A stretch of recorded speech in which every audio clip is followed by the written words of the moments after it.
আসসালামু আলাইকুম। প্রিয় দর্শক, শুরুতেই আমরা সাবেক প্রধানমন্ত্রী এবং বিএনপি চেয়ারপারসন বেগম খালেদা জিয়ার সুস্থতা কামনা করছি এবং নিশ্চয়ই একই সাথে পুরো দেশবাসী, পুরো জাতি খালেদা জিয়ার সুস্থতার কামনা করে সৃষ্টিকর্তার কাছে প্রার্থনা করছেন। এটি নিঃসন্দেহে বিভক্তির এই রাজনীতির দেশে সৌহার্দ্যপূর্ণ রাজনীতির একটি অনন্য দৃষ্টান্ত স্থাপিত হয়েছে। যখন সারা দেশে খালেদা জিয়ার সুস্থতা ও অসুস্থতা নিয়ে নানান ধরনের আলোচনা চলছে, ঠিক একই সময়ে খুব স্বাভাবিকভাবেই আরেকটি বিষয় আলোচনার কেন্দ্রবিন্দুতে চলে এসেছে। সেটি হচ্ছে মায়ের এমন সংকটময় পরিস্থিতিতে তারেক রহমান দেশে ফিরছেন কিনা। যে কোনো সন্তানই মায়ের এমন একটা চরম সংকটময় পরিস্থিতিতে পাশে থাকতে চায়। তারেক রহমান যদি দেশে ফিরতে না পারেন, নিশ্চয় তার মনে অন্য ধরনের একটা কষ্ট কাজ করছে, একটা যন্ত্রণা কাজ করছে। এটা খুব স্বাভাবিক, যে আর ব্যাখ্যা করার কোনো প্রয়োজন নেই। কিন্তু তারেক রহমান দেশে যদি নাই ফেরেন, তার পেছনের কারণগুলো কি কি রয়েছে আসলে, আমি সে বিষয়ে কথা বলবো। তার আগে আমি একটু মনে করিয়ে দিই, আমার বিভিন্ন কন্টেন্টে একাধিকবার আপনাদের সামনে এই কথা বলার চেষ্টা করেছি যে নির্বাচনের আগে তারেক রহমান দেশে ফিরবেন না, এবং সেই বিষয়টি শনিবার একেবারে স্পষ্ট হয়ে গেছে, যখন কিনা তুমুল একটা আলোচনার মধ্যে বিএনপি দলীয়গত অবস্থান থেকে একটি প্রেস বিজ্ঞপ্তি দিয়ে জানিয়ে দিল যে তারেক রহমান ফিরছেন কিনা। ঠিক তারপরই কিছুক্ষণ পরেই তারেক রহমান নিজেই তার ভেরিফাইড ফেসবুক পেজে বিস্তারিত তুলে ধরেছেন। সেখান থেকে আমাদের না বোঝার কোনো কারণ নেই যে তিনি দেশে ফিরছেন কিনা। তিনি বলেছেন যে আছে, কিন্তু অন্য আর সকলের মতো সেটা বাস্তবায়নের ক্ষেত্রে তার একক সিদ্ধান্ত গ্রহণের সুযোগ অবারিত নয়। স্পর্শকাতর সেই বিষয় বিস্তারিত বর্ণনার অবকাশও সীমিত। অর্থাৎ তিনি দলের উপর নির্ভর করছেন। দলীয় নেতারা যদি বলেন তিনি ফিরতে পারবেন বা তার ফিরে আসা উচিত, সেই মুহূর্তে তিনি ফিরবেন, এবং কেন তিনি ফিরতে পারছেন না সেই বিষয়টি ব্যাখ্যা করার নাকি যথেষ্ট কোনো অবকাশ নেই। তারেক রহমান আরও লিখছেন যে রাজনৈতিক বাস্তবতার সেই পরিস্থিতি প্রত্যাশিত পর্যায়ে উপনীত হওয়া মাত্রই স্বদেশ প্রত্যাবর্তনে আমার সুদীর্ঘ উদ্বিগ্ন প্রতীক্ষার অবসান ঘটবে বলেই আমাদের পরিবার আশাবাদী। বিএনপি নেতারা এর আগে কি বলে এসেছেন দিনের পর দিন, যে তারেক রহমান সব আইনি প্রক্রিয়া সম্পন্ন করেই দেশে ফিরবেন। মামলা সংক্রান্ত যেসব আইনি জটিলতা আছে সেগুলো কেটে গেলে তিনি মাতৃভূমিতে পদার্পণ করবেন, এবং তারেক রহমানের বিরুদ্ধে দায়ের করা বা চলমান যেসব মামলা ছিল সেগুলো একটা পর একটা যখন প্রত্যাহার করে নেওয়া হচ্ছে বা বিভিন্ন মামলা থেকে যখন তাকে খালাস দেওয়া হচ্ছে, আমরা বিভিন্ন সময় দেখেছি যে তিনি বাংলাদেশে এসে যেই বাড়িতে উঠবেন সেই বাড়ি ধোয়া মোছা কাজ চলছে। আবার নানান ধরনের বক্তব্য আবার বিপরীত দিক থেকে আমরা শুনেছি। তো মূলত আইনি প্রক্রিয়াগুলোই সামনে আনা হয়েছিল বেশি, এবং যে কোনো একটি মামলা যদি থাকতো তারেক রহমান দেশে ফিরে এলে তার আটক হওয়ার সম্ভাবনা থাকতো। কিন্তু এখন তো আর সেই অবস্থা নেই। তারেক রহমানের বিরুদ্ধে যত মামলা ছিল তার সবকটিরই কোনোটি প্রত্যাহার করে নেওয়া হয়েছে, কোনো থেকে তাকে খালাস দেওয়া হয়েছে। এবং তিনি যে বললেন যে রাজনৈতিক বাস্তবতার সেই পরিস্থিতি প্রত্যাশিত পর্যায়ে উপনীত হওয়া মাত্রই স্বদেশ প্রত্যাবর্তনে আমার সুদীর্ঘ উদ্বিগ্ন প্রতীক্ষার অবসান ঘটবে, এই যে রাজনৈতিক অবস্থার বা বাস্তবতার সেই পরিস্থিতি প্রত্যাশিত পর্যায়ে পৌঁছানো বলতে তিনি কি বোঝাতে চেয়েছেন? তার মানে যে কথাটি আমি আপনাদেরকে মনে করিয়ে দিলাম, যে কথাটি আমি এর আগে বলেছি, যে বিএনপি ক্ষমতায় আসছে বা সরকার গঠন করেছে, এটির পর তারেক রহমানের দেশে ফেরার প্রশ্ন। এবং আমি একটি সমীকরণ দিয়েছিলাম যে বিএনপি যদি নিরঙ্কুশ সংখ্যাগরিষ্ঠতার মাধ্যমে সরকার গঠন করে, সেক্ষেত্রে প্রধানমন্ত্রী হবেন খালেদা জিয়া। তারেক রহমান তার দেশে নেই, তিনি নির্বাচন করবেন কীভাবে? তো খালেদা জিয়া প্রধানমন্ত্রী হলে তার ছেড়ে দেওয়া একটি আসন থেকে উপনির্বাচন করবেন তারেক রহমান তখন দেশে এসে, এবং খালেদা জিয়া রাষ্ট্রপতি হবেন, প্রধানমন্ত্রীত্বের পদ ছেড়ে তারেক রহমান তখনই প্রধানমন্ত্রী হবেন। তো সেই হিসেবটির জন্য তো আমাদেরকে আরও কিছুদিন অপেক্ষা করতে হবে, কিন্তু তার আগেই বোঝা গেল যে আসলে কোন মুহূর্তে তিনি দেশে ফিরবেন। তারেক রহমানের জন্য বুলেট প্রুফ গাড়ি কেনার আবেদনও জানানো হয়েছে সরকারের কাছে, সরকার অনুমোদন দিয়েছে, এবং তারেক রহমানের জীবন ঝুঁকির মধ্যে রয়েছে, কথা সত্য। কিন্তু কারা তাকে হত্যা করবে?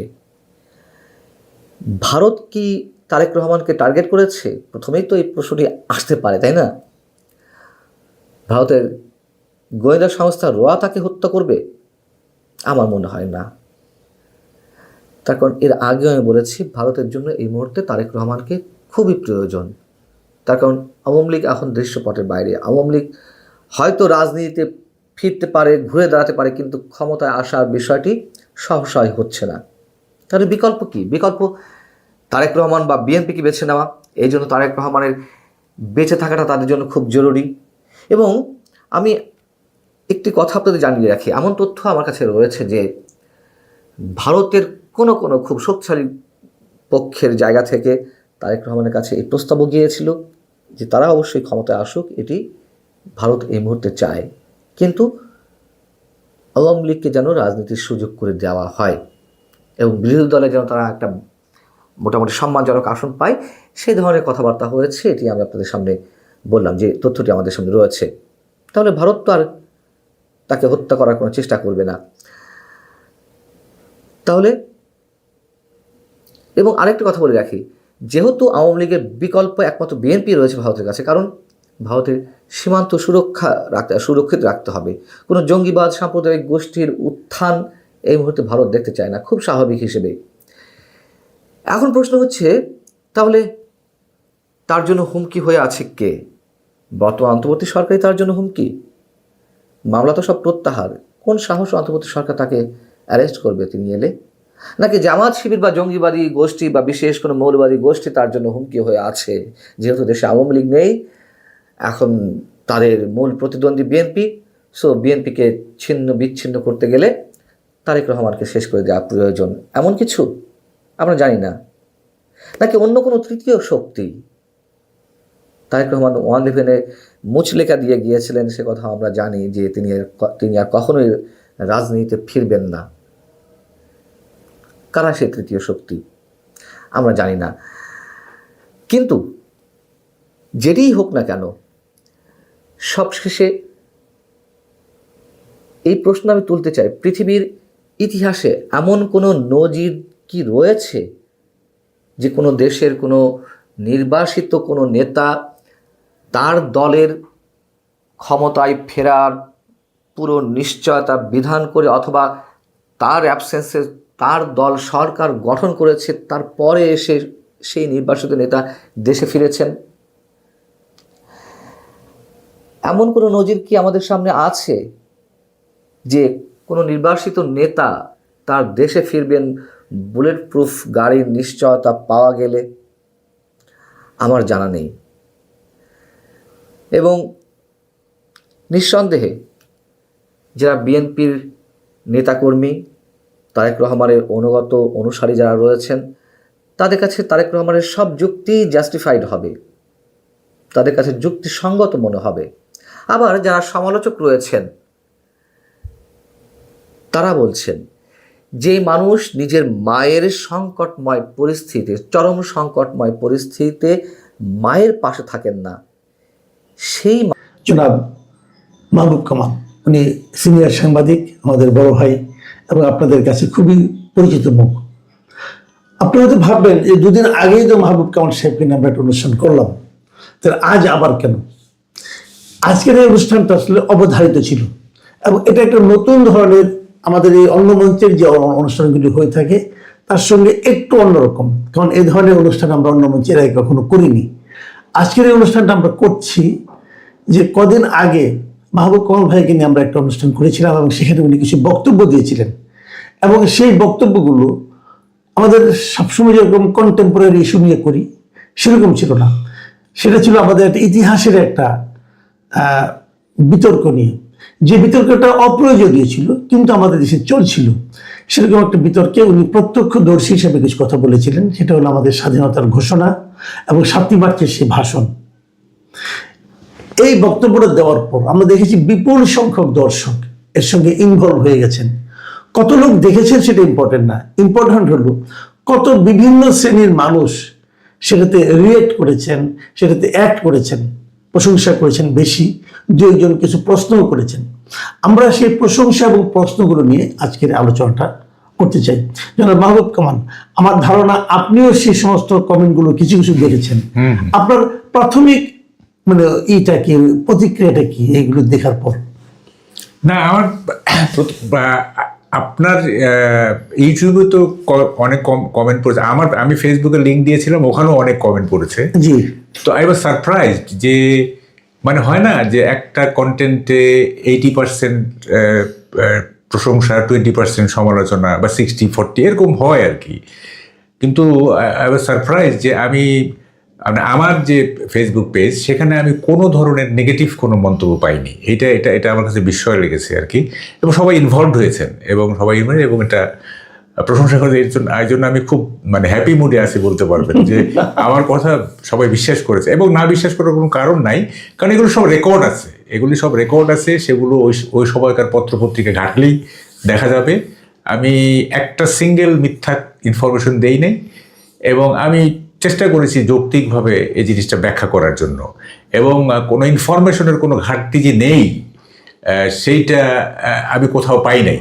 তবে একজন বলেছেন যে ওই কি বলে ওইটা 27শে মার্চের ভাষণটা সন্ধ্যায় হয়েছে, আসলে ওটা দুপুরেই হয়েছে, উনি সন্ধ্যায় শুনেছেন, কারণ এটা রিপিটেডলি এটা প্রচার করা হয়েছে। এটা আমার মনে আছে, আমি ওই 2 ঘন্টা কারফিউ শেষে, 2 ঘন্টা কারফিউ ছিল সেদিন 27শে মার্চ। আচ্ছা। তো কারফিউর মধ্যে আমি নটরডেম কলেজে আমার স্কলারশিপের চেক তুলে আনছিলাম, এনে হাবিব ব্যাংকে এটা ক্যাশ করছি, যেটা এখন জনতা ব্যাংক। হাবিব ব্যাংকে, হ্যাঁ, ওইটা এখন অগ্রণী ব্যাংক হয়ে গেছে। না, হাবিব ব্যাংকটা জনতা ব্যাংক। আচ্ছা। সেইটা আল হেলাল হোটেলের নিচে ব্রাঞ্চ ছিল, ওখান থেকে আমি 450 টাকা ক্যাশ করলাম, করে মানে 300 টাকা হচ্ছে 6 মাসের 50 টাকা করে, আর 150 টাকা হচ্ছে বইয়ের। 450 টাকা ক্যাশ করে আমি বাসায় এসেছি, মানে কারফিউ শেষ হওয়ার জাস্ট 5 মিনিট আগে। আপনি তখন বাসা ছিল কোথায়? ফকিরাপুরে। আচ্ছা আচ্ছা। বাসায় এসে দেখি যে রেডিও নিয়ে সবাই গোল হয়ে বসে আছে। আচ্ছা আচ্ছা। তো কি ব্যাপার, আমি বললো যে এরকম জিয়া স্বাধীনতার ঘোষণা দিচ্ছে। তো পরে আমিও শুনলাম, মানে ওটা বারবার প্রচার হচ্ছে। হ্যাঁ, প্রথমে উনি on behalf of our great leader বলেন নাই, প্রথমে আই মেজর জিয়া এভাবে বলছেন, কিন্তু পরে আবার উনি আবার on behalf of great leader হ্যাঁ বলছেন আর কি। তো ওইটা দুপুরে। আচ্ছা, একটা কথা আমি বলি, আমার কাছে এটা নিয়ে না একটু মানে আলোচনা হয়েছে, সেটা হলো গিয়া, আচ্ছা এটা আমি প্রশ্ন করার আগে আমি কয়েকটা মন্তব্য পড়ে যাই পরপর, তাহলে আপনার যে এগুলো আমি আমাদের ইউটিউব চ্যানেল থেকে নিয়েছি, অন্য মঞ্চে যে ইউটিউব চ্যানেল আছে সেখান থেকে নিয়েছি। মিস্টার সেলিম রেজা লিখেছেন, বহুদিন পরে স্বাধীনতা সম্পর্কে একটি বাস্তব, নিরপেক্ষ, 100% শুদ্ধ আলোচনা শুনলাম। ধন্যবাদ ডাবল কামাল ভাইদের। অনেকে কিন্তু জিজ্ঞাসা করেছেন আমাকে, এবং এরকম কমেন্ট এসেছে যে মাহবুব কামাল, মাসুদ কামাল, আপনারা কি ভাই নাকি? তো ভাই আসলে তো সবাই ভাই, কোনো সমস্যা নাই। মাহবুব ভাই আমার অনেক সিনিয়র মানুষ, এবং আমি আপনাদের এই সুযোগে একটু বলে নিই দর্শকদেরকে যে আমি যখন বিশ্ববিদ্যালয়ের ছাত্র, তখন আমি মাহবুব ভাইকে না চিনে ওনার ভক্ত ছিলাম, ওনার লেখার। উনি তখন সাপ্তাহিক দিন পত্রিকায় নিয়মিত কলাম লিখতেন। সেই কলামগুলো পড়ে আমি ওনার এত ভক্ত হয়ে গেছিলাম, আমি অনেকে জানতে চেয়েছি যে এই লোকটা কে, এত সুন্দর লেখে। এবং মানে ওনার লেখার ভাষা আপনার যদি এখন তো উনি মানে বলেননি বেশি, আর সেরকম সাপ্তাহিক তো নাই আজকাল, তো উনি তখন এত সুন্দর লিখতেন। এবং দিন যে সমস্ত কারণে খুব জনপ্রিয় হয়ে উঠেছিল, তার মধ্যে কিন্তু মাহবুব ভাইয়ের সেই কলামগুলিও ছিল। আচ্ছা, আরেকজন সৈয়দ ভয়েজ, উনি লিখেছেন, আমি 1971 সনের 7ই মার্চ বঙ্গবন্ধুর ঐতিহাসিক ভাষণ মহসিন হলের ছাত্র হিসাবে মঞ্চের সামনে হাজার হাজার ছাত্রের সাথে নিজ কানে শুনেছি। বঙ্গবন্ধুর সেদিনের ভাষণের শব্দ আমার স্মৃতিতে অম্লান আছে। দুঃখ লাগে যারা দেশের ক্ষমতার মসনদে বসে নির্লজ্জ মিথ্যাচার করে, তখন মনে হয় মুক্তিযুদ্ধ করে ভুল করেছি কিনা।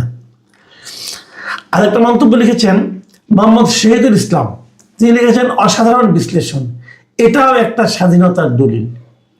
আমি এই জায়গাটাতে একটু আপনি ওই প্রশ্নটা করবো, তার আগে আমি বলতে চাই যে দলিল জিনিসটা কি। এই যে আমরা বিভিন্ন সময় প্রত্যক্ষদর্শীদের কাছ থেকে বক্তব্য নিচ্ছি, এবং আপনি ওই দিন যে কথাটা বলেছেন সেটা তো রেকর্ডেড হয়ে গেল, সবাই শুনলো, জানলো, এবং অনেকে হয়তো এটাকে রেকর্ড করে রেখেছে, ডাউনলোড করে রেখেছে, এগুলোই কিন্তু দলিল। তো আপনার কাছে কি মনে হয় এরকম দলিল কি আরো অনেক হওয়া উচিত ছিল কিনা? শুনেন, সেটা হলো কি, একটা বিখ্যাত কথা আছে যে history is always written by the victors. ইতিহাস বিজয়ীরা লিখে থাকে, কারণ পরাজিতদের ইতিহাস লেখার সুযোগ থাকে না। তো যখন যে সরকার আসবে, যারা বিজয়ী হয় তারা নিজেদের মতো করে ইতিহাস তৈরি করে। দেখবেন আপনি আওয়ামী লীগের আমলে ইতিহাস একরকম, আবার বিএনপির আমলে ইতিহাস একরকম। হ্যাঁ, তো মানে যারা বিজয়ী হয় তারা ইতিহাস লেখে, পরাজিতদের কোনো ইতিহাস থাকে না। তো কিন্তু সরকার পরিবর্তনের সঙ্গে সঙ্গে ইতিহাস যে পাল্টে যায়, এটা কি ঠিক? কেন ঠিক হবে? এইটা তো শুনেন, পৃথিবীর কোনো দেশে, যেমন ধরেন আপনি বলি ভারতের স্বাধীনতার আন্দোলনের ইতিহাস না, আপনার বিজেপি ক্ষমতায় থাকুক কিংবা কংগ্রেস থাকুক, নো ম্যাটার, ওখানে গান্ধীর যে ভূমিকা, নেহরুর যে ভূমিকা, সবার ভূমিকা সমানভাবে স্বীকৃত হয়। হ্যাঁ, আপনি ধরেন আমেরিকাতে ডেমোক্রেটরা থাকুক বা রিপাবলিকান থাকুক, লিটল ম্যাটার্স। এইটা আমেরিকার যে ফাউন্ডিং ফাদার যারা আছে, কেউ ওয়াশিংটন, জেফারসন, তারপর এদের কাউকে তো কেউ চ্যালেঞ্জ করে না। দে আর অল আনচ্যালেঞ্জড। আমাদের এখানে চ্যালেঞ্জ করা হচ্ছে। এটা কেন? কারণটা কি? এইটা হচ্ছে আমাদের জাতিগত সমস্যা, আমাদের নৃতাত্ত্বিক সমস্যা। হ্যাঁ, এইটা হচ্ছে আমরা পরশ্রী কাতর, প্লাস হচ্ছে যে অন্যের ভালো দেখতে পারি না, প্লাস হচ্ছে যে ওই যে আপনাকে আমি বলি, এটা আমি অনেক দু এক জায়গায় বলছি, সেটা হচ্ছে যে ওই আমাদের এখানে গভর্নর জেনারেল ছিলেন জন শোর, ঠিক আছে? উনি 1870 না 80 সালের দিকে একটা গোপন দলিল পাঠিয়েছিলেন ব্রিটিশ পার্লামেন্টে বাঙালিদের চরিত্র নিয়ে, ঠিক আছে? তো ওখানে উনি বলছিলেন যে বাঙালিরা হচ্ছে আপনার হিংসাপরায়ণ, ঈর্ষাপরায়ণ, বাঙালিরা অন্যকে ঠকানোকে গুণ মনে করে, বাঙালিরা অধস্তনদের চোটপাট করে, ঊর্ধ্বতনদের তেলবাজি করে, এর নেগেটিভ অনেকগুলো জিনিস উনি জন শোর এইটা 1870 বা 80 সালের দিকে ব্রিটিশ পার্লামেন্টে একটা গোপন দলিল পাঠিয়েছিলেন। তো আমি এই ডিসেম্বর লন্ডনে ছিলাম। আমি লর্ড ক্লাইভের সামনে দাঁড়াইছি, তার বাকিংহাম প্যালেসের সামনে তার একটা মূর্তি আছে। তা আমি লর্ড ক্লাইভকে উদ্দেশ্য করে বলতেছি যে, ক্লাইভ, তুমি 250 বছর আগে বাঙালিকে যেভাবে দেখে এসেছিলে আমরা সেভাবেই আছি, তুমি আমাদের জন্য দোয়া করো। হ্যাঁ, এই যে 250 বছর আগে এই যে আমাদের সম্পর্কে জন শোর যেটা লিখেছিলেন আর কি, উনি গভর্নর জেনারেল ছিলেন, এখানে একই জিনিস আছে কিন্তু। আচ্ছা, আপনার কি মনে হয় এই যে আপনি বললেন যে আমরা 250 বছর আগে যেমন ছিলাম এখনো তেমনই আছি, তেমনি ঈর্ষাপরায়ণ, তেমনি স্বার্থপর, তেমনি পরশ্রী কাতর, যেটা বললেন আপনি তো অনেক দেশে গিয়েছেন, দেখেছেন, অনেক জাতিকে দেখেছেন। আপনি অন্য কোনো জাতির মধ্যে এরকম দেখেছেন যে 250 বছর ধরে, 2 শতাব্দী ধরে একই রকম থাকার? না, অ্যাবসলিউটলি নট।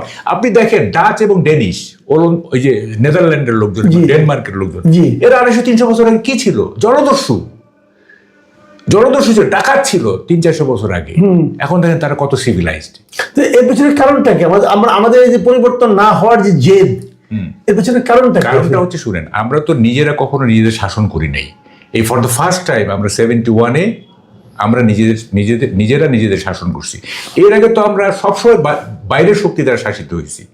ইভেন পাকিস্তানের যে 24 বছর, সেটা তো বাইরের শক্তি, তাই না?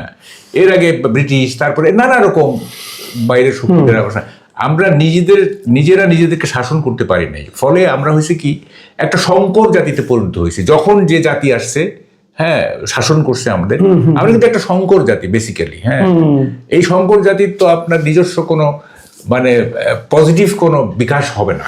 আচ্ছা, আমরা আবার কিছু কমেন্ট তাহলে পড়ি।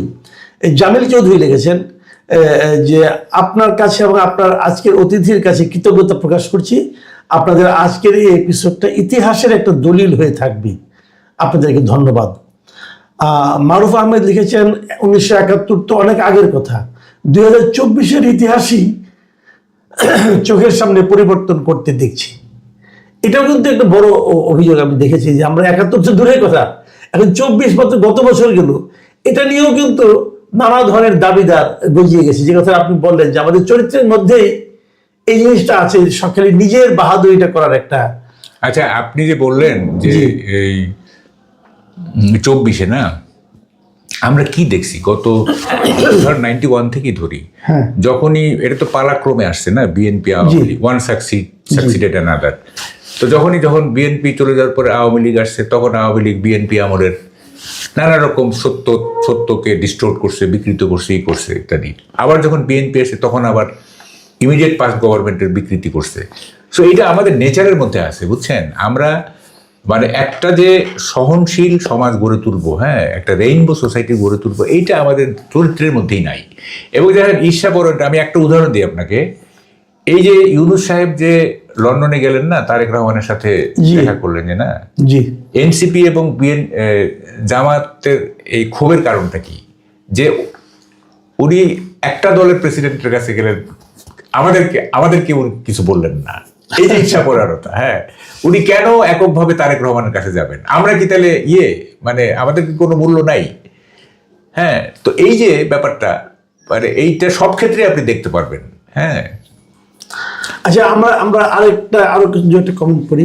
যেমন শিকদার তুলি, তিনি লিখেছেন, স্বাধীনতার ঘোষণা নিয়ে একমাত্র বিশুদ্ধ আলোচনা শুনলাম, কাউকে ছোট না করে নির্মোহ আলোচনা। এই যে উনি যে কথাটা বলেছেন, আমি এই প্রসঙ্গটা আপনার সঙ্গে কথা বলতে চাই, যে আসলে মানে ইতিহাসে যার যা অবস্থান, সেই অবস্থানকে স্বীকৃতি দিয়েও কিন্তু আমরা ইতিহাসটা বলতে পারি। তাহলে অন্যকে ছোট করার যে প্রবণতাটা আমরা দেখি, এটা তো আমরা এটাও দেখেছি, এটা কিন্তু টেকসই হয় না। তাহলে কেন করি আমরা এটা? আমি বলি, শুনেন, আপনি তো টেকসই বললেন, আপনি 200 বছর পরের বাংলাদেশ কথা চিন্তা করেন। 200 বছর পরে তখন কিন্তু এই জিনিসগুলো না, এগুলো কিচ্ছু থাকবে না। থাকবে কি জানেন?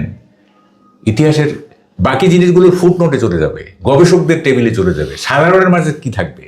সাধারণের মাঝে থাকবে ইয়াহিয়া খান, বঙ্গবন্ধু, ঠিক আছে, এবং বড়জোর জিয়াউর রহমান, এই থাকবে। কিন্তু মানে অন্য চরিত্রগুলো, অন্য ইয়েগুলি কিন্তু গবেষকদের টেবিলে চলে যাবে বা ফুটনোটে যাবে, পাণ্ডুটিকায় যাবে। মেইন স্টোরিতে কিন্তু এইটাই থাকবে, যে ইয়াহিয়া খান এবং বঙ্গবন্ধু। যেমন আমরা এখন কি বলি, পলাশির যুদ্ধের ওই সময়টা কি বলি, সিরাজউদ্দৌলা, ক্লাইভ, মীর জাফর, আর বাকিগুলো তো ফুটনোট। আসলে হয়তো অনেক একজন খুব গুরুত্বপূর্ণ একজন সৈনিকও ছিল না, সে হয়তো খুব ভালো ভূমিকা রাখছে। ওই যে ফরাসি ওই যে আমাদের সিরাজউদ্দৌলার পক্ষে ছিল, তার কথা কেউ বলে? মীর মদন ছিল একজন, আরেকজন তো ফরাসি ছিল, হ্যাঁ, নাও ভুলে গেছে, ভুলে গেছে। মোহনলাল টোহনলাল কে বলে এগুলি? খালি বলে কি সিরাজ, ক্লাইভ আর মীর জাফর। দেখেন 200 বছর পরে চিন্তা করেন, কিচ্ছু থাকবে না, এগুলি কিচ্ছু থাকবে না। থাকবে ইয়াহিয়া খান, বঙ্গবন্ধু, আর বাকিগুলো হচ্ছে ফুটনোট। বুঝতে পারছি আমি? একদম একদম একদম। মানে আমরা এইগুলো মানে কেন কিন্তু তাহলে আমরা করি, ইতিহাস বিকৃত করে এই যে মানে প্রবল প্রচেষ্টা, ইতিহাসকে রাখা যাবে না। যেমন একজন লোক প্রশ্ন করেছেন এখানে, জব্বার খান, ওনার প্রশ্ন ঠিক না, একজনের অভিব্যক্তি, যে শেখ মুজিবের এত অবদান থাকা পরও দেশের নব্য রাজাকারদের 32 নম্বরের প্রতি এত রাগ। এটা আরেকটা মন্তব্য করেছেন জাকির হোসেন, এটা একটু বড় মন্তব্য, তো পড়ে শোনাই। 2024 সালের 5 আগস্ট না আসলে বুঝতে পারতাম না কে যে সাংবাদিক আর কে যে পক্ষপাত দুষ্ট সাংঘাতিক। আপনাদের এই নিরপেক্ষ আলোচনা আপনাদের প্রতি শ্রদ্ধা এবং ভালোবাসা বাড়িয়ে দিল। 5 আগস্টের পর থেকে বুঝতে পারলাম একজন সরকারকে ফ্যাসিস্ট হওয়ার পেছনে সাংঘাতিকদেরও বিশাল ভূমিকা থাকে। যদি আপনাদের মতো সাংবাদিক থাকতো তাহলে এত সহজে কেউ ফ্যাসিস্ট হতো না। আল্লাহ আপনাদের নেক হায়াত দান করুন। আচ্ছা, আমি আরেকটা প্রশ্ন যেটা আমি করতে চাচ্ছিলাম, সেটা হলো, আপনি নিজে কখন এটা আপনার মধ্যে প্রশ্নটা এসেছে কিনা? আমার মধ্যে কিন্তু অনেকদিন ধরে এসেছিল, বলার সাহস পাই নাই, আপনাকে পেয়ে প্রশ্নটা করার সাহস পাচ্ছি। সেটা হলো যে জিয়াউর রহমান সাহেব একটা ভাষণ দিলেন, ভাষণটা ইংরেজিতে কেন দিলেন? এটা ইংরেজিতে হলো কি, আমি বলি, এটা হলো যে আর্মির তো একটা ওরিয়েন্টেশন আছে, আর্মির নিজস্ব একটা ওরিয়েন্টেশন আছে। তো পাকিস্তান আমলে দেখেন, পাকিস্তান আমলে আমার মনে আছে, আমরা স্কুলে যখন থাকতাম, আমরা যে বিভিন্ন ছুটির দরখাস্ত লিখতাম হেডমাস্টার, আমরা কিন্তু ইংরেজিতে লিখতাম। তখন তো বাংলা লেখার প্রচলন ছিল না। রাইট। ঠিক আছে, বাংলা লেখার প্রচলন কিন্তু স্বাধীনতার পরে হয়েছে, আরব অনেক পরে। তখন এই যে অফিসিয়াল কাজ কারবার ধরেন যে প্রাতিষ্ঠানিক কাজ সব ইংরেজিতে, যেমন জাজমেন্ট, এই যে আদালতের যে রায়টা, এগুলো সব ইংরেজিতে হইতো। আদালত এখনো ইংরেজিতে হয়। তো এখন ধরেন যে তো জিয়াউর রহমান তো হি ওয়াজ এ মেজর, অফকোর্স, মানে খুব একটা সফিস্টিকেটেড প্রফেশন তো এটা, তাই না? এবং আপনার আর্মি ওরিয়েন্টেশনে তো ইংরেজিটা, যেহেতু দেখেন এটা একটা ব্যাপার আছে, তখন তো অল পাকিস্তান, আপনাকে ভাবতে হবে, তাকে তো মিশতে হচ্ছে পাঞ্জাবিদের সাথেও, পাঞ্জাবি অফিসারদের সাথে তাকে মিশতে হচ্ছে, তাই না?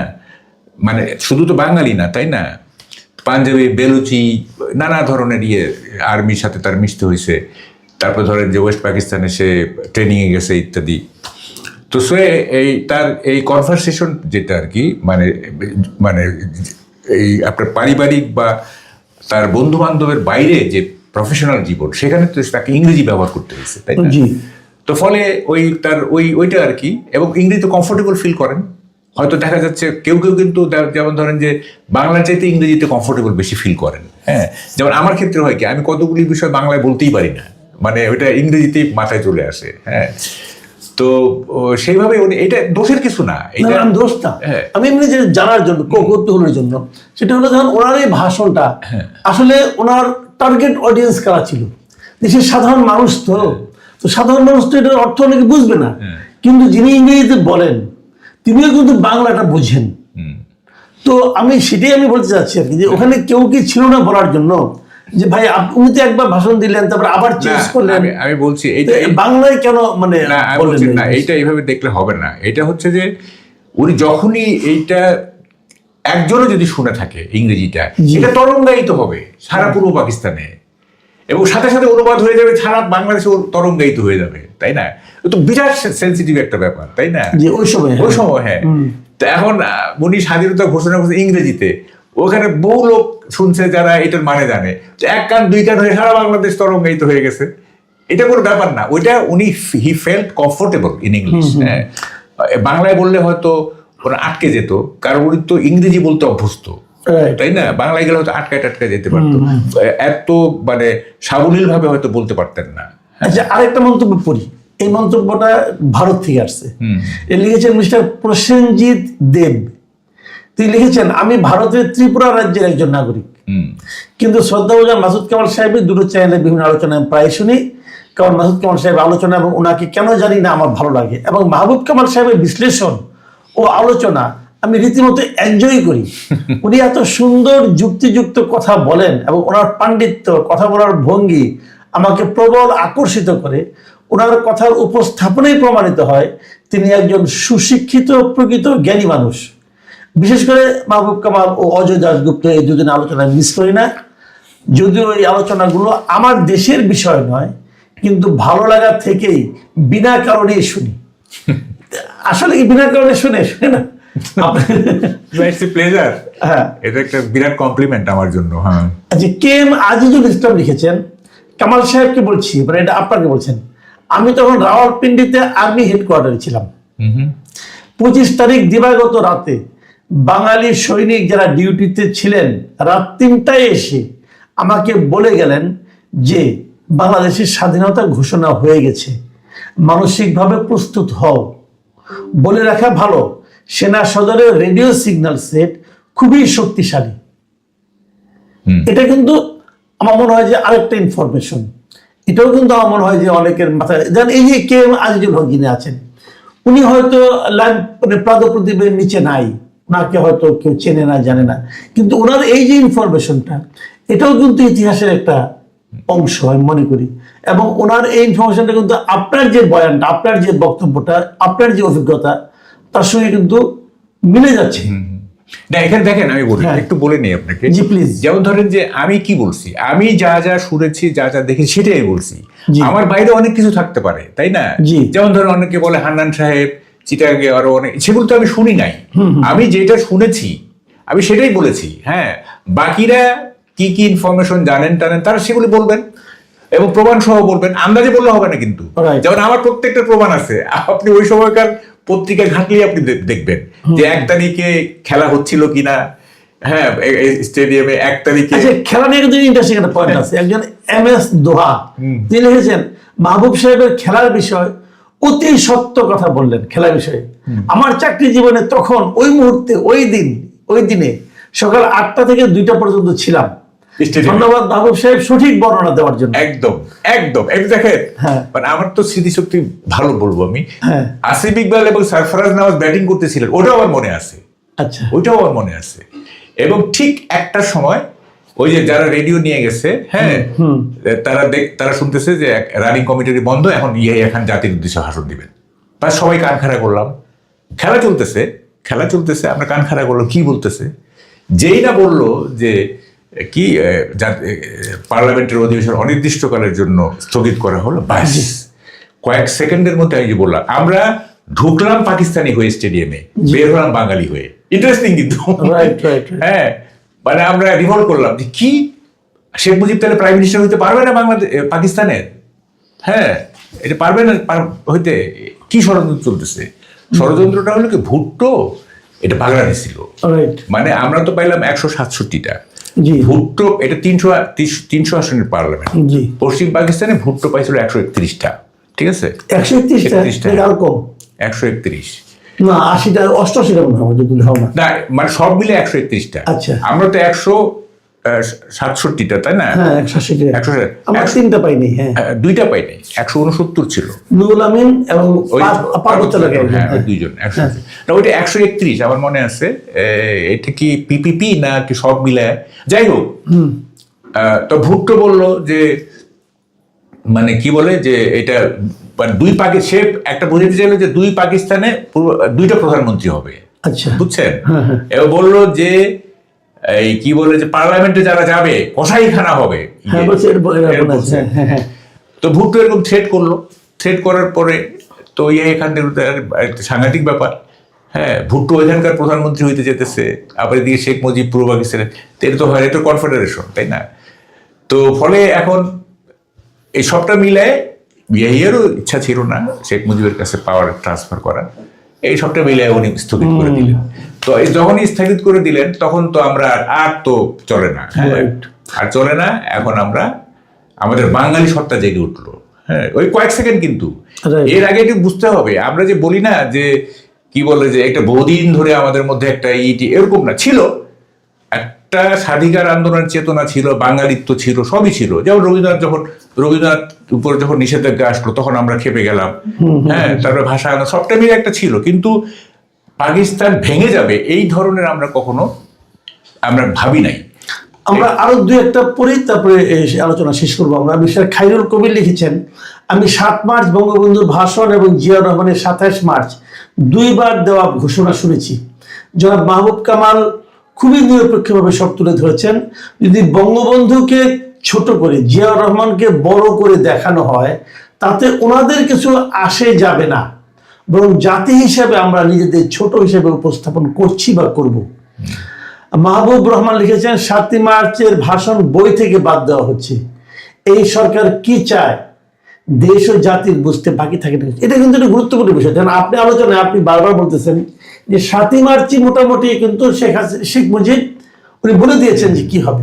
তো 7 মার্চের সেই ভাষণকে আমরা আমাদের বই থেকে বাদ দিয়ে কি আমরা মানে ইতিহাসের জন্য ইতিবাচক কোনো সিদ্ধান্ত নিতে পারলাম?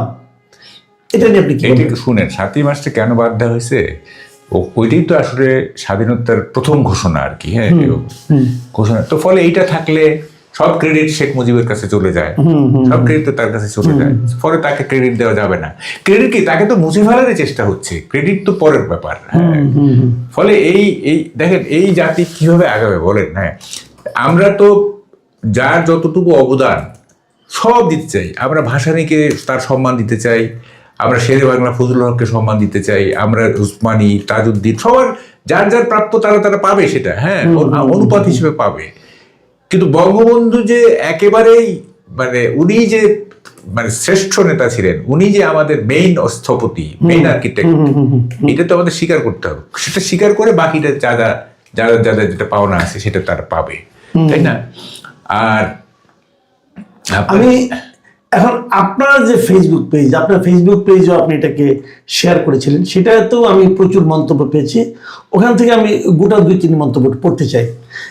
একজন মিস্টার আনোয়ার আলী লিখেছেন, ভাই আপনি বলেছেন বঙ্গবন্ধু জিয়াকে খেতাব দিয়েছিলেন, কিন্তু স্পষ্ট, কিন্তু পরবর্তীতে জিয়ার কীর্তি কি ছিল? রাতারাতি রেডিও বাংলাদেশ থেকে শুরু করে কি না করেছে পাকিস্তানের পক্ষে।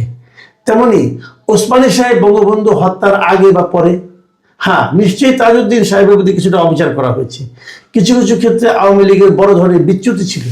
আপনাকে ধন্যবাদ। জিয়া এদেশের যে ক্ষতি করে গেছে, এদের যতদিন বেঁচে থাকবে ততদিন এই ক্ষতি কেউ করতে পারবে না। প্রথমটা হলো স্বাধীনতা বিরোধী বীজটি সেই রোপণ করে গেছে। এই বক্তব্যের ব্যাপারে আপনার শুনেন, এই অংশটা আমাদের আলোচনার প্রাসঙ্গিক না, আমাদের আলোচনার প্রাসঙ্গিক না। আমরা তো কথা বলছি মুক্তিযুদ্ধ নিয়ে।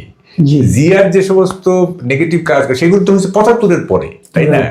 তো এইটার সাথে মিলাইলে চলবে না। দেখেন, মানে আমরা টোটালিটিতে আমরা একটা মানুষকে বিচার করতে পারি না, আমরা খণ্ডিত বিচার করি। হ্যাঁ, এটাই হয় কি ডিহিউম্যানাইজেশন হয়ে যায়, এটা বিমানবীয়করণ হয়ে যায়। হ্যাঁ, যেমন ধরেন বঙ্গবন্ধু 10ই জানুয়ারি পর্যন্ত বঙ্গবন্ধু একরকম, ৭২, আবার ৭২-এর 10ই জানুয়ারির পর থেকে আর এক রকম। ওখানে উনি চরম সাকসেসফুল, আর 10ই জানুয়ারির পরে ওনার ব্যর্থতার দিক আছে। ঠিক আছে, তারপরে তো টোটালিটি বিচার করতে হবে আপনাকে। Ziaur Rahman as a freedom fighter, এইটা এইভাবে একটা ভ্যালিয়েন্ট ফ্রিডম ফাইটার, এইভাবে কোনো বিতর্ক নাই। তারপরে উনি প্রেসিডেন্ট হিসেবে কি করছেন না করছেন ওটা আরেকটা বিতর্ক তুলেন, তখন আমরা আলোচনা করবো। এইখানে কেন? মানে মূল কথা হলো, ধরেন আমি এসএসসি পরীক্ষায় আমি স্ট্যান্ড করলাম, ধরা যাক, তারপরে আমি কোনোভাবে মাদক আসক্ত হয়ে গেলাম, ইন্টারমিডিয়েট ফেল করলাম, তেমনি কি আপনি মুছে যাবে?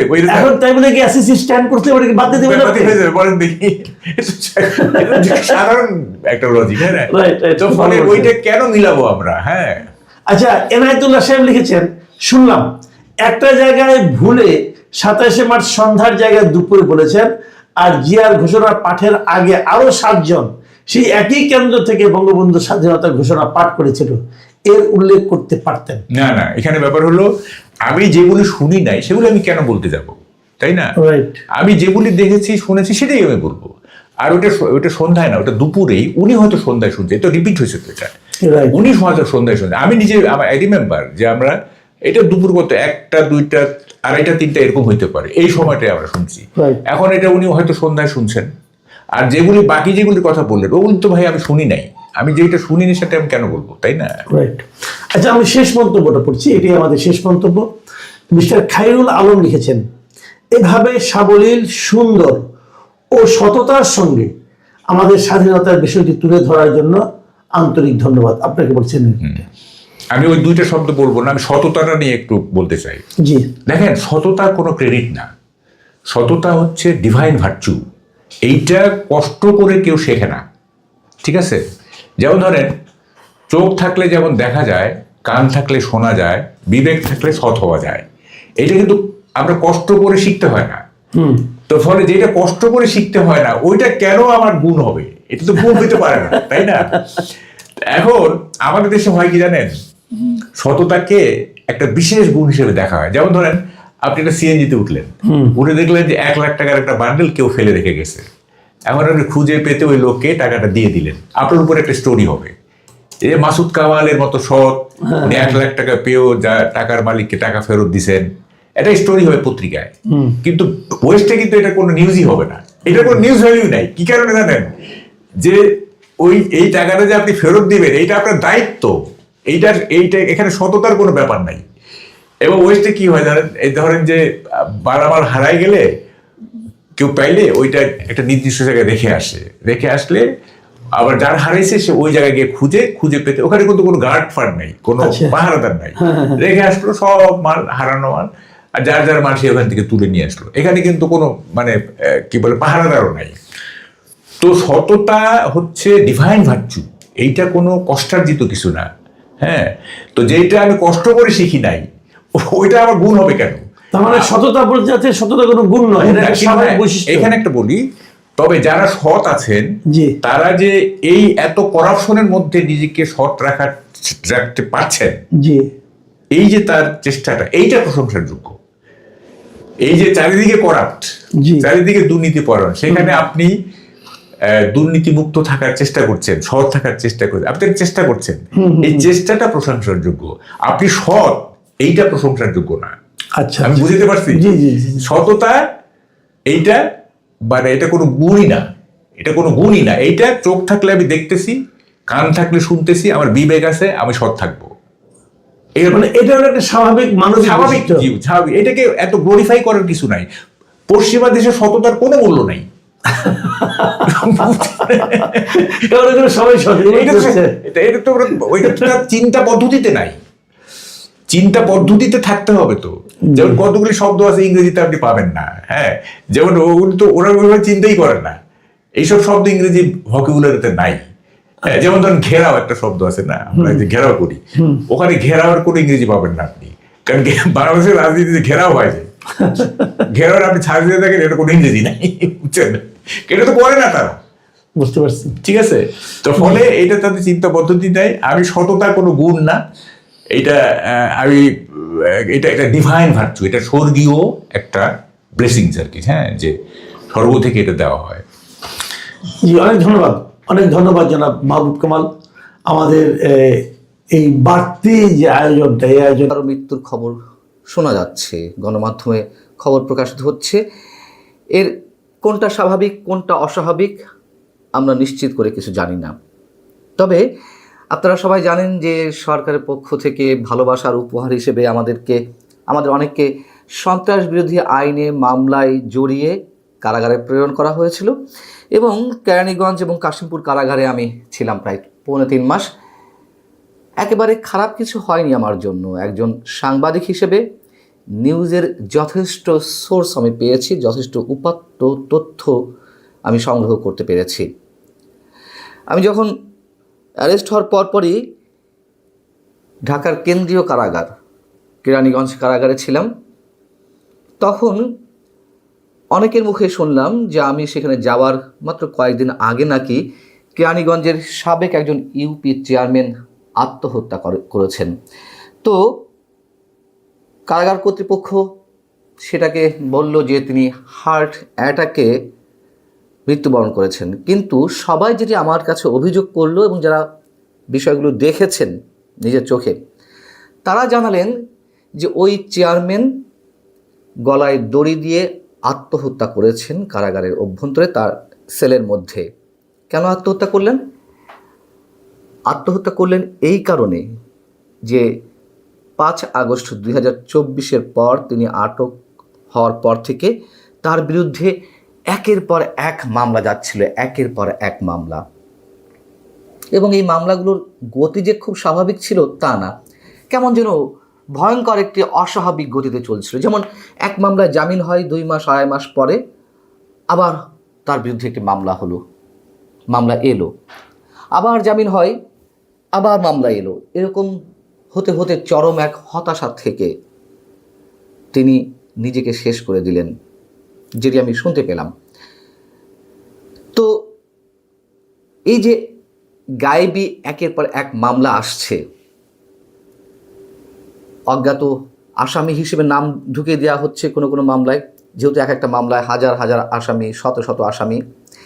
এই মামলাগুলোকে বলা হয় PW মামলা। আমরা কেস স্টাডি হিসেবে আরও একজনের কথা বলতে পারি, শরীয়তপুর পৌরসভার সাবেক মেয়র পারভেজ রহমান জন। তার বিরুদ্ধে 2টি মামলা ছিল, 2টি মামলায় অনেক কষ্টে মষ্টে জামিন করানো হলো। 2টি মামলা জামিন হওয়ার পরে আর তো কিছু থাকে না, তাকে আটকে রাখার আর তো কোনো গ্রাউন্ড থাকে না সরকারের বা কর্তৃপক্ষের বা কারাগারের কর্তৃপক্ষের। কিন্তু তাকে 17 দিন আদালতের নির্দেশনা উপেক্ষা করে তাকে 17 দিন আটকে রাখা হলো। সেই 17 দিন কিন্তু তার বিরুদ্ধে কোনো অভিযোগ ছিল না, কোনো মামলা ছিল না। 17 দিন পর তার নামে একটি নতুন মামলা এলো, সেই মামলায় তিনি আবার হাজত খাটতে লাগলেন। এই যে 17 দিন তাকে আটকে রাখা হলো, ধরে নিলাম যে অন্য মামলাগুলো পরবর্তীতে যে মামলা এলো সেগুলোর গ্রাউন্ড কতটা সত্য কতটা মিথ্যা সব বাদ দিয়ে যদি বলি, এই 17 দিন যে কারাগারে আটকে রাখা হলো, কিসের ভিত্তিতে, কোন আইনে, মানবাধিকারের কতটুকু লঙ্ঘন করলে এমন অবস্থা ঘটতে পারে। এই কারণেই এখন কারাগারের ভয়ঙ্কর এক আতঙ্কের নাম PW, অর্থাৎ পেন্ডিং ওয়ারেন্ট হিসেবে এক একজনের ভাগ্যে নতুন নতুন মামলা জুটছে। তাও কি এক মামলায় অ্যারেস্ট হওয়ার পর যে নতুন কোনো মামলা যাচ্ছে তা না, যখন জামিন হচ্ছে, জামিনের নির্দেশনা আদালতের গেটে যাওয়ার পরই আবার নতুন নতুন মামলা।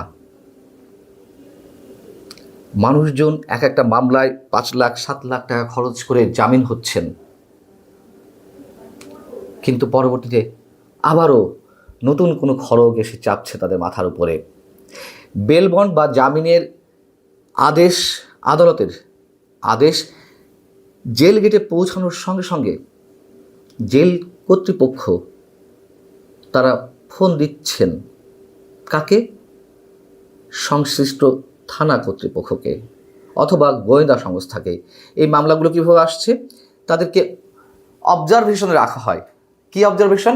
মানে জামিননামা জেল গেটে পৌঁছানোর পরেও আসামিদের নামে নতুন কোনো মামলা আসে কিনা সেই সময়ের জন্য অপেক্ষা জেল কর্তৃপক্ষের।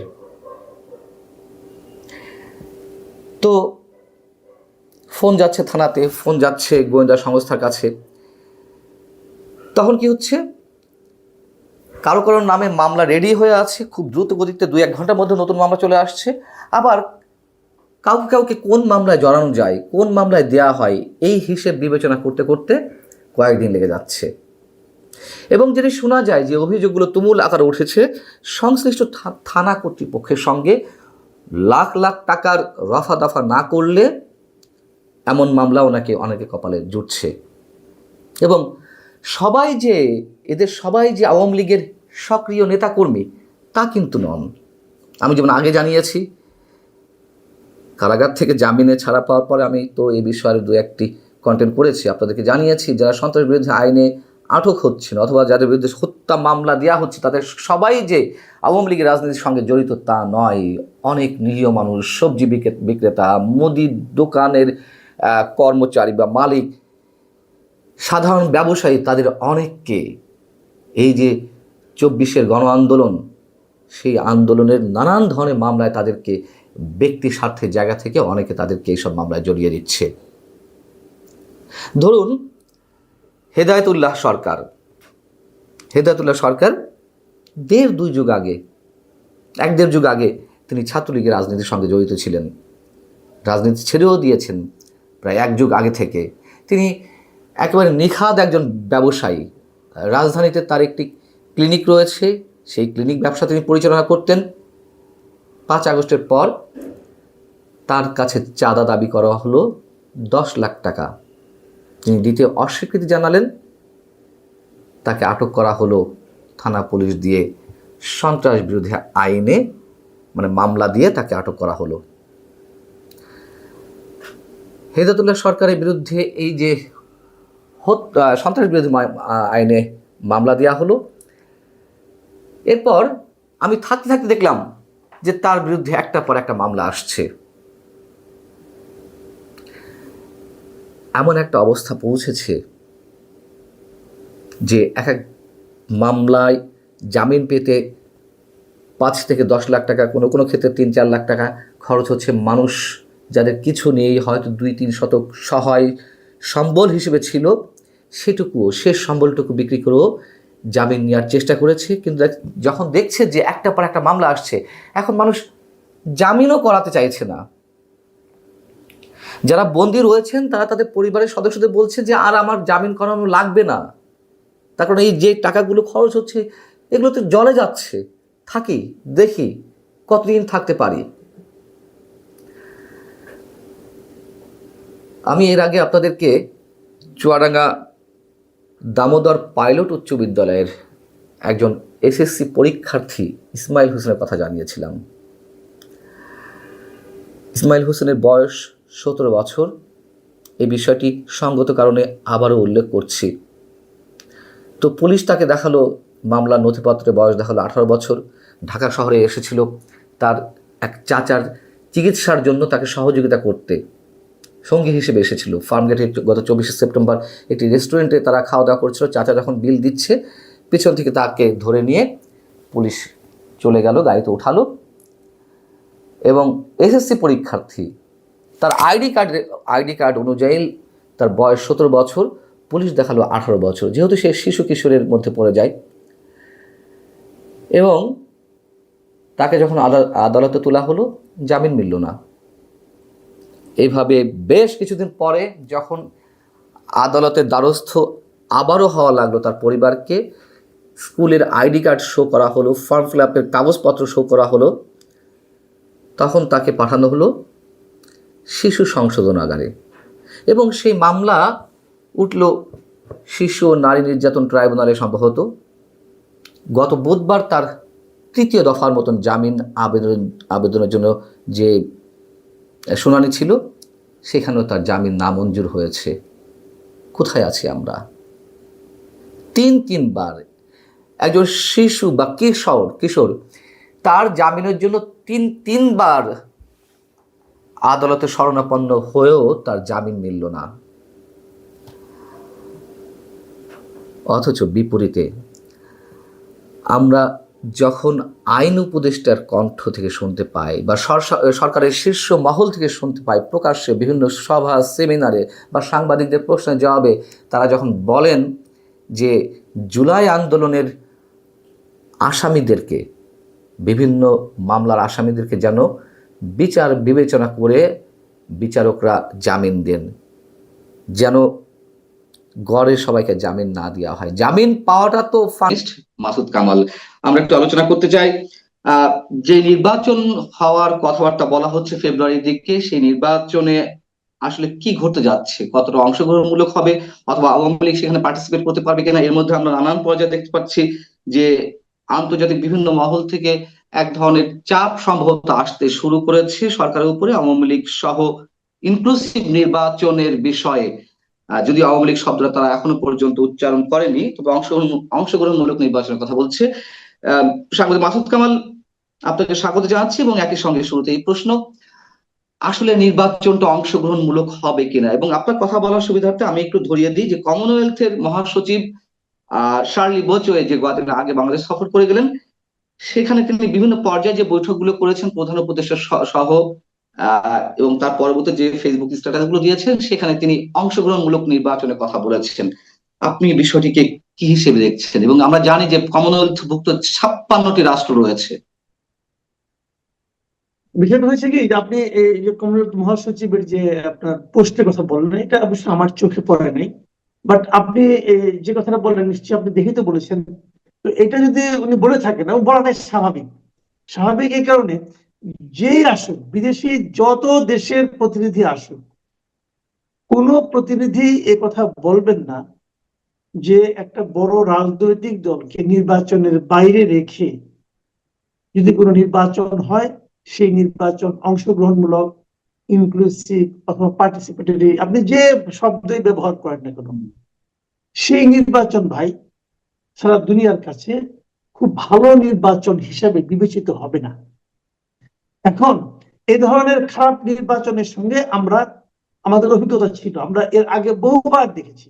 সেই 96-এর ফেব্রুয়ারি নির্বাচন থেকে শুরু করে এর আগে এরশাদের নির্বাচন বহু দেখেছি, তারপরে এই 2014 নির্বাচন, 2018 নির্বাচন, 24-এর নির্বাচন, আমরা এ ধরনের নির্বাচন বহু দেখেছি। এবং এই নির্বাচনগুলো সারা দুনিয়ার গণতন্ত্রকামী মানুষের কাছে একটা অচেনা নির্বাচন এবং তাদের কাছে একটা অগ্রহণযোগ্য নির্বাচন। এখন অগ্রহণযোগ্য নির্বাচন হলে কি দেশ চালাতে পারবে না? পারে তো। সামরিক শাসকরা তো সবার কাছে অগ্রহণযোগ্য, তারা কি দেশ চালাচ্ছে না? চালাচ্ছে। এখন কথা হলো যে ডক্টর ইউনূস, যিনি একটা অসাধারণ ইতিহাসের শ্রেষ্ঠ নির্বাচন দেওয়ার অঙ্গীকার করেছেন, বেশ বাহাদুরি করে গর্ব করে বলেছেন আমরা এমন একটা নির্বাচন দিব যেটা নাকি আমাদের জন্য সর্বশ্রেষ্ঠ নির্বাচন হবে, সেটা বলার পর যদি এরকম একটা নির্বাচন হয়, তাহলে সেটা আমি মনে করি জাতি হিসেবে আমাদের জন্য খুবই দুঃখজনক হবে। ইউনূস সাহেবের যদি মান সম্মান থাকে, ওনার জন্য অপমানজনক হবে, আর যদি মান সম্মান না থাকে সেটা অন্য হিসাব। ওই হিসাব নিয়ে তো কথা বলতে পারবো না। কিন্তু ওনার মতো লোকের কাছ থেকে এই ধরনের নির্বাচন আশা করা যায় না। কিন্তু বাস্তবতা কি? বাস্তবতা হলো উনি তো এর আগেও বলেছেন, মাঝখানে দেখলাম যে উনি বলেছেন যে আওয়ামী লীগের নির্বাচনে অংশগ্রহণ করার কোনো সম্ভাবনা বোধহয় নাই। এটা উনিও বোধহয় বলেছেন কিছুদিন আগে। সেই কথা উনি কিভাবে বলেছেন আমি জানি না। বলা স্বাভাবিক, কারণ আওয়ামী লীগকে স্থগিত করা হয়েছে তার রাজনৈতিক কার্যক্রম, আর নির্বাচন তো একটা রাজনৈতিক কার্যক্রমই, তাই না? ইসি তাদের আপনার নিবন্ধন স্থগিত করে রাখছে। তো এই সমস্ত কাজ মনে হচ্ছে যে সরকার অগ্রসর হচ্ছে এমন একটা নির্বাচন করার জন্য যে নির্বাচনে আওয়ামী লীগ থাকবে না। কিন্তু সারা দুনিয়া এটাকে ভালো নির্বাচন বলবে বলে আমার কাছে মনে হয় না ভাই। দুনিয়া গ্রহণ যদি নাই করে বা আন্তর্জাতিক যেই দাবিগুলো উঠছে আন্তর্জাতিক ভাবে, তাতে কি সেই দাবিগুলো উপেক্ষা করে করে চাপগুলো সামলাতে পারবে সরকার, অথবা নিজের মতো করে যা করা করতে পারবে? এখন সরকারের কি, সরকার তো ফেব্রুয়ারি পরে চলে যাবে, তাতে কিছু যায় আসে না। যেমন ধরেন আওয়ামী লীগ সরকার ছিল, আওয়ামী লীগ 2024 নির্বাচন করলো, ওইটাকে সারা দুনিয়ার লোক পছন্দ করলো না। ওটা কিন্তু আওয়ামী লীগের উপরে চাপ। চাপ কেন? সে আরো 5 বছর থাকার আগ্রহ নিয়ে নির্বাচনটা করেছে, থাকার নিয়ত নিয়ে নির্বাচন করছে। কিন্তু এদের তো সেরকম নিয়ত নাই। এদের কথা হলো আমি করে দিয়ে চলে গেলাম। এখন লোককে আপনি গালাগালি করতে পারেন, আপনি সমালোচনা করতে পারেন। এখন যদি মনে করেন যে যাই বলুক আমি কিছু মনে করবো না, আমি কিছু মাইন্ড করবো না, যদি সে মনে করে, এইভাবে যদি সিদ্ধান্ত নেয়, যদি কেউ সিদ্ধান্ত নেয় আমাকে যে যাই বলুক আমি অপমান বোধ করবো না, তাহলে তাকে আপনি কেমন করে বুঝাবেন যে ভাই এই কাজটা করা আপনার ঠিক হচ্ছে না? এখন ওনাদের ভাবভঙ্গি দিয়ে মনে হচ্ছে ওনারা সিদ্ধান্ত নিয়ে রাখছেন যে ওনারা কিছু মনে করবেন না, যে যাই বলে বলুক, কি আছে যায়, আমার কাজ তো আমি করতে পারলাম। নির্বাচন দিলাম একটা, শেখ হাসিনার ফাঁসি দিলাম একটা, পোর্টগুলি দিয়ে দিলাম, আমার তো মিশন সাকসেসফুল, মিশন কমপ্লিট। এখন আমি চলে যাবো আমেরিকাতে, সমস্যাটা কি? ঠিক আছে, না আপনি যেটা বলছেন সে তো যথেষ্ট লজিক্যাল বর্তমান বাস্তবতার প্রেক্ষিতে। কিন্তু কথা হচ্ছে পরবর্তী যে গভর্নমেন্ট আসবে এই ধরনের নির্বাচনের মধ্য দিয়ে তার স্থায়িত্ব নিয়ে কি কোনো প্রশ্ন থাকবে, মানে টেকসই হবে কিনা, কিংবা মাঝপথে গিয়ে কোনো ধরনের অনাকাঙ্ক্ষিত আরো রূঢ় বাস্তবতার মুখোমুখি আমরা হব কিনা, একটা আনরেস্ট সিচুয়েশন আবার নতুন করে তৈরি হবে কিনা এই বাংলাদেশে এই নির্বাচনকে কেন্দ্র এটা করে? আমার মনে হয়, এটা আপনার এই আশঙ্কাটা আমার কাছে খুবই সম্ভব, মানে এই আশঙ্কাটা হতে পারে বাস্তবায়িত। কারণ যা সম্পূর্ণ সমস্যাগুলি যে বুঝবে পরের গভর্নমেন্টের উপর, পরের গভর্নমেন্টকে অনেক কি বলবে যে আপনি তো আসছেন ক্ষমতায় ঠিক আছে, কিন্তু আপনি তো একটা সঠিকভাবে প্রতিনিধিত্বমূলক সরকার নন। কারণ এই দেশের অনেক একটা বড় রাজনৈতিক এই নির্বাচনে ছিল না, কাজে ওই নির্বাচনে ছাড়া আপনি অনেকটা ওয়াকওভারের মতো করে আপনি আসছেন, ওয়াকওভার পাই আসছেন। কাজে এটা ওই সরকারের জন্য একটা বাড়তি চাপ হবে। কিন্তু আনফরচুনেট কি জানেন, আনফরচুনেটলি যখন আওয়ামী লীগের রাজনৈতিক কর্মকাণ্ডকে স্থগিত করা হলো, তখন কিন্তু এই যে বর্তমানে আওয়ামী লীগকে ছাড়া আর যারা বড় দল আছে, যেমন জামাত ইসলামী অথবা বিএনপি, আমি দুইটাকে ধরি, বাদ বাকি সব তো আমার কাছে মনে হয় দুধভাত টাইপের দল। তো এই জামাত ইসলামী এবং বিএনপি এরা উভয়েই কিন্তু আওয়ামী লীগের এই নিষিদ্ধকরণটা চেয়েছিল। প্রথম দিকে বিএনপি একটু প্রতিবাদ করেছিল যে তারা কোনো দলকে নিষিদ্ধ চায় না। পরের দিকে এসে যখন নিষিদ্ধ ঘোষণা করা হলো, যখন নাকি যে হাসনাত আব্দুল্লাহরা তারা মিটিং করলো, ঠান্ডা পানির মানে স্পর্শ পেয়ে পেয়ে আন্দোলন করলো, তখন কিন্তু বিএনপি আর কোনো প্রতিবাদ করে নাই। এবং আমি যতদূর জানি বিএনপি সরাসরি সম্মতি দিয়েছে যে আওয়ামী লীগকে নিষিদ্ধ করলে তাদের কোনো আপত্তি নাই। কাজে এটা তো বিএনপি চেয়েছে। এখন যখন বিএনপি চায়, বিএনপি মনে করছে কোথায় যে ছোট বলে কৌশলে যে আওয়ামী লীগকে দূরে সরে রেখে আমি আগে নির্বাচনে তো বিজয়ী হই, বিজয়ী হওয়ার পর আমি আমার মতো করে কাজ করব, কিসের স্বৈরতন্ত্র কিসের কি, এটা আমি নতুন ধরনের কিছু একটা কায়েম করবো, যদি তারা মনে করে থাকে, আমি মনে করি এটা বিএনপির জন্য খুব একটা সুখকর অভিজ্ঞতা সামনের দিনগুলিতে আসবে না, এটা আমার ধারণা। আপনি কথা প্রসঙ্গে পোর্টের প্রসঙ্গ নিয়ে আসলেন। লালদিয়া কন্টেইনার টার্মিনাল দেওয়া হয়েছে, পাশাপাশি আরো একটি টার্মিনাল দেওয়া হয়েছে বিদেশিদের হাতে। নিউ মেরিন কন্টেইনার টার্মিনাল নিয়েও কথা হচ্ছে। আমরা কোনো রাজনৈতিক দলের পক্ষ থেকে তুমুল কোনো বিরোধিতা দেখলাম না। এমনকি লালদিয়া কন্টেইনার টার্মিনাল সহ আরো যেটি দেওয়া হলো বিদেশি কোম্পানিদের হাতে ইজারা দেওয়া হলো, সেই ঘটনার পরে আমরা কয়েকদিন পর দেখলাম তারেক রহমানের একটি ফেসবুক পোস্ট, যদি হাইকোর্টে রিট করা হয়েছে সেটি নিউ মেরিন কন্টেইনার টার্মিনাল নিয়ে। এ, সবকিছু মিলিয়ে আমি যদি প্রশ্নটা এরকম করি যে তারপরেও তো ফর্মালি বিএনপি বলেছিল যে আমরা চাই না এই সরকার এগুলো করুক, অনির্বাচিত সরকার। সিপিবি থেকে শুরু করে আরো বিভিন্ন রাজনৈতিক দল, ইভেন জামাতে ইসলামীও তারাও বিরোধিতা করেছে। এবং সেনা প্রধানও বলেছিলেন যে কোনো অনির্বাচিত সরকার এই ধরনের সিদ্ধান্ত নিতে পারে না, নির্বাচিত সরকারই আহ পোর্টের বিষয়ে সিদ্ধান্ত নেবে। তাহলে কি সবাইকে বুড়ো আঙ্গুল দেখিয়ে ডক্টর ইউনূস সরকার এমন একটি সিদ্ধান্ত নিল, নাকি আসলেই তিনি জানেন যে এই যে দাবিগুলো খুব দুর্বল দাবি, সো সে যা করার তাই করে যাবেন? বিষয়টি কেমন আপনাকে, আপনার দৃষ্টিতে? দেখেন, হতে পারে আপনি যেটা বললেন, যে আশঙ্কাটা করলেন যে এটা একটা আসলে পাতানো খেলা কিনা, এই পাতানো খেলা হতে পারে, অস্বাভাবিক কিছু না। কারণ আমি লক্ষ্য করেছি ডক্টর ইউনূস সরকারের যে কোনো কর্মকাণ্ড যত ভিতরে ভিতরে হোক না কেন, সেই ব্যাপারে পলিটিক্যাল পার্টিগুলো মানে জামাত, বিএনপি, এনসিপি এরা কোনো ধরনের সাধারণত প্রতিবাদ করে না।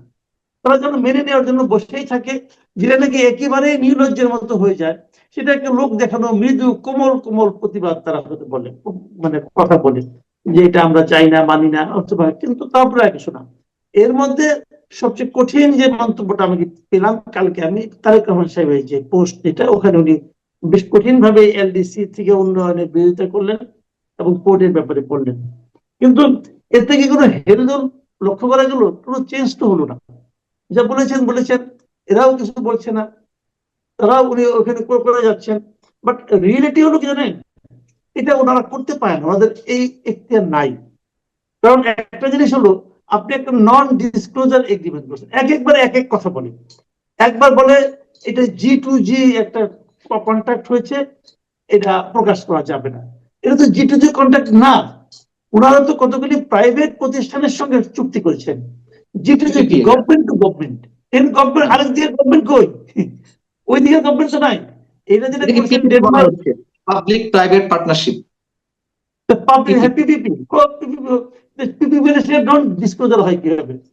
একটা বিষয়।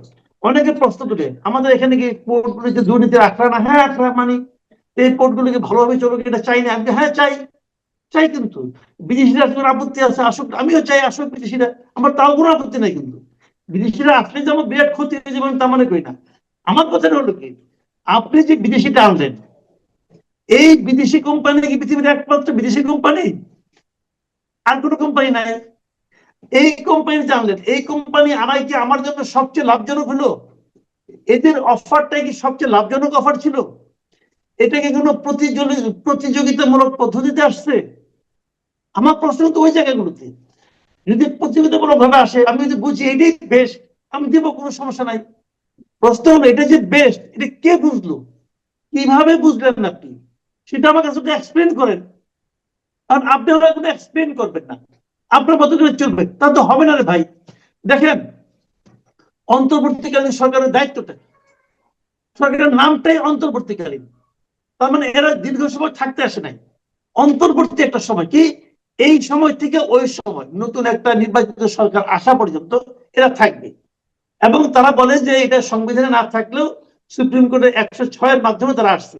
আপনি 106-এর যে রেফারেন্সটা করে দেখেন, ওইটা বলাই হয়েছে এই সরকার খালি নিত্যদিনের কর্মকাণ্ডগুলি সম্পন্ন করবে, তারা কোনো দীর্ঘমেয়াদী কোনো যাবে না।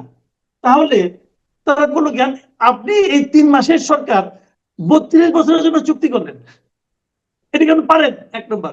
দ্বিতীয় কথা ধরেন, এরা আসছে আমাদের এখানে একটা আওলা ঝাওলা লেগে গেছিল, এলোমেলো ছিল, গুছাইয়া একজনের কাছে দিবে, কিছু গোছগাছ করবে, ভালো কথা। এখন ধরেন আমি আমার ঘরটাকে একটা কোম্পানিকে দায়িত্ব দিলাম, ভাই ঘরের সব জিনিসপত্র এলোমেলো হয়ে আছে, একটু গুছাইয়া দেন। সে আইসেই বললো যে আপনি এই যে আলমারিটা আছে না, বুকশেলফটা, এটা আমি বিক্রি করে দিবো, এটা এখানে থাকা ঠিক না, বলে সেটা বিক্রি করে দিল। আমার খাটটাও ভালো না, এটাও বিক্রি করে দিল। আপনি মাটিতে পাতেন, অত সব লাগান, আপনার খাট দরকার নেই, বিক্রি করে দিবো, অথবা আমি ভাড়া দিয়ে দিবো। ভাই তাকে গিয়ে একটু দেওয়া হয়েছে, তোমার কাজ একটু গোছ গাছ করে দাও। তোমার কি বেচার দায়িত্ব, লিজ দেওয়ার দায়িত্ব তোমার কে দিল রে ভাই? কে দিল? আর যে দিল, ধরেন যে দিল, সে যদি 32 বছর ধরে লিজ দিয়ে দিল, যদি আমার লস হয়, লস প্রজেক্ট হয়, তখন আমি তারে পাবো কই? সে তো ফুরুত। আশিক চৌধুরীর সাথে ইংল্যান্ডের আপনার সিটিজেন, ব্রিটিশ সিটিজেন, তাদের পাবো না। তাহলে এটা কেমন হলো? তার বিরুদ্ধে মামলা করতে পারবো। ধরেন আমি ইংল্যান্ডে কোর্টে মামলা করলাম, ইংল্যান্ডে কোর্টে যদি বলে তুমি আমার নাগরিকের দায়িত্ব দিছো কে, কি কিন্তু বলবো তারা তো বলেন? মনে করছে তারা সব ধরনের কাজকর্ম করার এখতিয়ার রাখে। একটা নির্বাচিত সরকার যে ধরনের ক্ষমতা রাখে সবকিছু করার, হ্যাঁ, অ্যাটর্নি এটা এটা জেনারেল বলেছে সুপ্রিম কোর্টে, হ্যাঁ, হাইকোর্টে। বলেছেন অ্যাটর্নি জেনারেল তো মহাজ্ঞানী সাহেব, উনি তো মহাজ্ঞানী, উনি বলেছেন। তো উনি যে বলেছেন, উনি তো বিএনপির নমিনেশনও চান। হুম। তো উনি বিএনপির নমিনেশন চান, ইলেকশন করবেন। এখন যদি বিএনপির নমিনেশন চান, তাহলে ধরে নিতে পারি উনি বিএনপির একজন কর্মী। তো উনি খুব বিএনপির স্বাভাবিক। কর্মী হয়ে বলেছেন সব পারেন, আর ওনার হুম। ন্যায় নেতা যে বসে আছে ইংল্যান্ডে, সে তো বলে পারেন না। তাহলে উনি কি ওনার নেতার চেয়েও বেশি জ্ঞানী হয়ে গেছেন না কি ভাই? উনি, আপনি আমার এটা বুঝান। সে তো কিন্তু সে বিএনপির একজন কর্মী ভাই, সে এখন নমিনেশন চায়। যার কাছে নমিনেশন চায় সে বলে এটার এখতিয়ার নাই, আর উনি বলেন এখতিয়ার আছে। তো ভালো, তাহলে প্রমাণ তার কাছে শিখুক কি করতে হবে।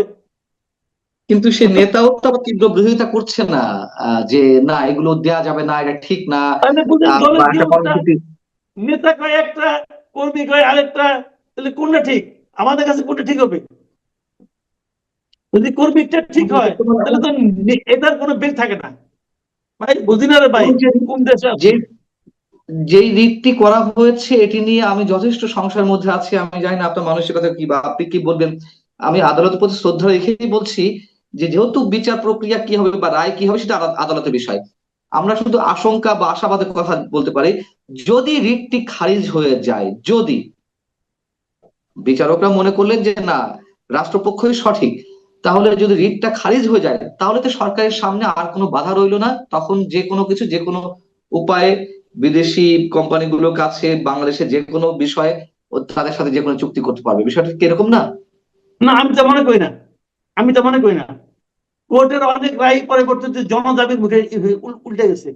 তবে আমি বিশ্বের সঙ্গে বলি, এর আগে কিন্তু আমাদের তেল গ্যাস বন্দর নিয়ে কিন্তু একটা সংগঠন ছিল, আনু মোহাম্মদ সাহেব যেটা লিডার ছিলেন।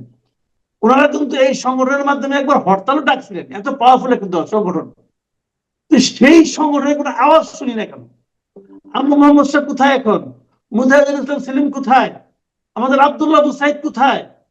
এই সমস্ত বিপ্লবীরা কোথায়? সবকে গর্তের মধ্যে ঢুকে বললো নাকি রে ভাই?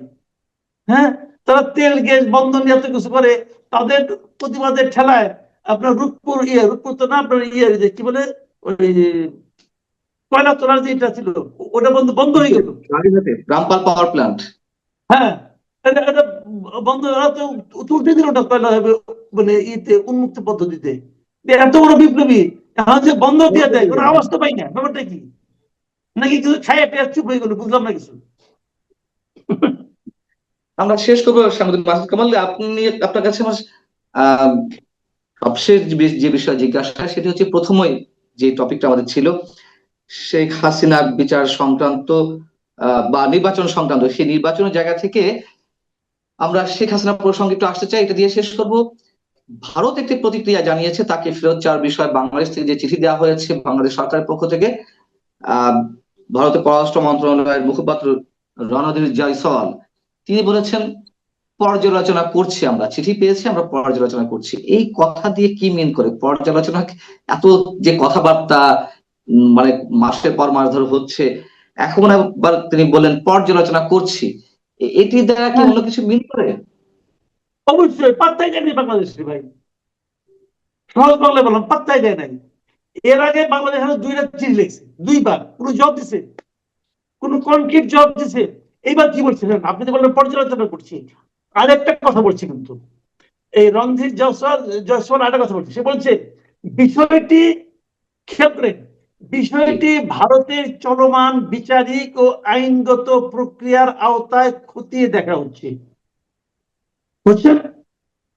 মানে আপনি যে বিচারটা করছেন, এই বিষয়টা ভারতের যে বিচারিক এবং আইনগত যে প্রক্রিয়া আছে তার মধ্যে ফালাইয়া তারা একটা খতিয়া দেখতেছে যে ঠিকঠাক মতো হয়েছে কিনা। ভাই ওইটা ওই দিল্লি বহুত দূর, বুঝছেন? ওইটা এত নাকি সহজ না। প্রত্যর্পণ বিষয়ক যে চুক্তি আছে সেটা কথা তারা মিন করেছে, কোনটা? ওটা হতে পারে, ওইটাই করে, ওইটাও করে।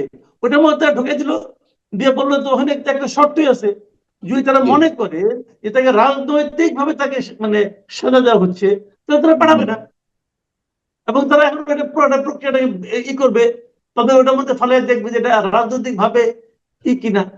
এবং তারা এটাও তো বলছে যে এটা নিয়ে পরবর্তীতে, এটা ওই আপনার আমি ডিপ্লোমেটের স্টোরিতে পড়লাম, ওখানে তারা বলছে তারা ওখানেও বিচারিক একটা ব্যবস্থা